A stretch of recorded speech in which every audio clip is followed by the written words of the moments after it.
आज का पहला पाठ प्रेरित चरित अध्याय 14 पद संख्या 21 से 27। उन्होंने उस नगर में सुसमाचार का प्रचार किया और बहुत शिष्या बनाई। इसके बाद वे लुस्त्रा और इकोनियुम होकर अंताख्या लौटे। वे शिष्यों को ढाढ़स बंधाते और यह कहते हुए विश्वास में दृढ़ रहने के लिए अनुरोध करते कि हमें बहुत से कष्ट सहकर ईश्वर के राज्य में प्रवेश करना है। उन्होंने हर एक कलीसिया में अध्यक्षों को नियुक्त किया और प्रार्थना तथा उपवास करने के बाद उन लोगों को प्रभु के हाथों सौंप दिया जिसमें वे लोग विश्वास कर चुके थे। वे पिसिदिया पार कर पंफूलिया पहुँचे और पेरगे में सुसमाचार का प्रचार करने के बाद अतालिया आए। वहाँ से वे नाव पर सवार होकर अंतख्या चल दिए, जहाँ से वे चले गए थे और जहाँ लोगों ने उस कार्य के लिए ईश्वर की कृपा मांगी थी जिसे उन्होंने अब पूरा किया था। वहाँ पहुंचकर और कलीसिया की सभा बुलाकर वे बताते रहे कि ईश्वर ने उनके द्वारा क्या क्या किया और कैसे गैर यहूदियों के लिए विश्वास का द्वार खोला। यह प्रभु की वाणी है। आज का दूसरा पाठ प्रकाशना ग्रंथ अध्याय 21 पद संख्या 1 से 5। तब मैंने एक नया आकाश और एक नई पृथ्वी देखी। पुराना आकाश तथा पुरानी पृथ्वी दोनों लुप्त हो गए थे और समुद्र भी नहीं रह गया था।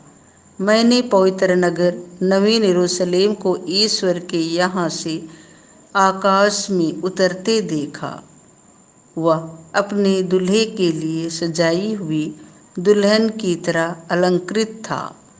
तब मुझे सिंहासन से एक गंभीर वाणी यह कहते सुनाई पड़ी, देखो, यह है मनुष्यों के बीच ईश्वर का निवास।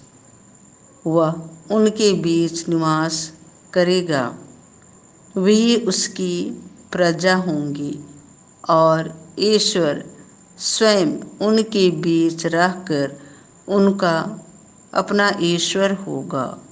वह उनकी आँखों से सब आंसू पोंछ डालेगा। इसके बाद ना मृत्यु रहेगी, ना शोक, ना विलाप और ना दुख, क्योंकि पुरानी बातें बीत चुकी है। तब सिंहासन पर विराजमान व्यक्ति ने कहा, मैं सब कुछ नया बना देता हूँ। यह प्रभु की वाणी है। संत यूहन्ना के अनुसार पवित्र सुसमाचार अध्याय 13 पद संख्या 31 से 35। यूदस के चले जाने के बाद ईसा ने कहा, अब मानव पुत्र महिमान्वित हुआ और उसके द्वारा ईश्वर की महिमा प्रकट हुई।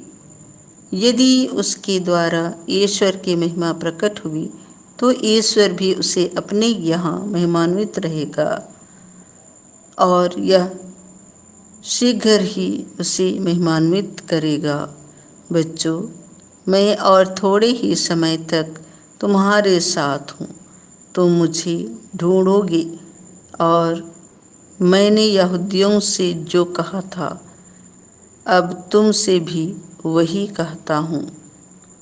मैं जहाँ जा रहा हूँ वहाँ तुम नहीं आ सकते। मैं तुम लोगों को एक नई आज्ञा देता हूँ, तुम एक दूसरे को प्यार करो। जिस प्रकार मैंने तुम लोगों को प्यार किया उसी प्रकार तुम भी एक दूसरे को प्यार करो। यदि तुम एक दूसरे को प्यार करोगे तो उसी से सब लोग जान जाएंगे कि तुम मेरे शिष्य हो। यह प्रभु का सुसमाचार है।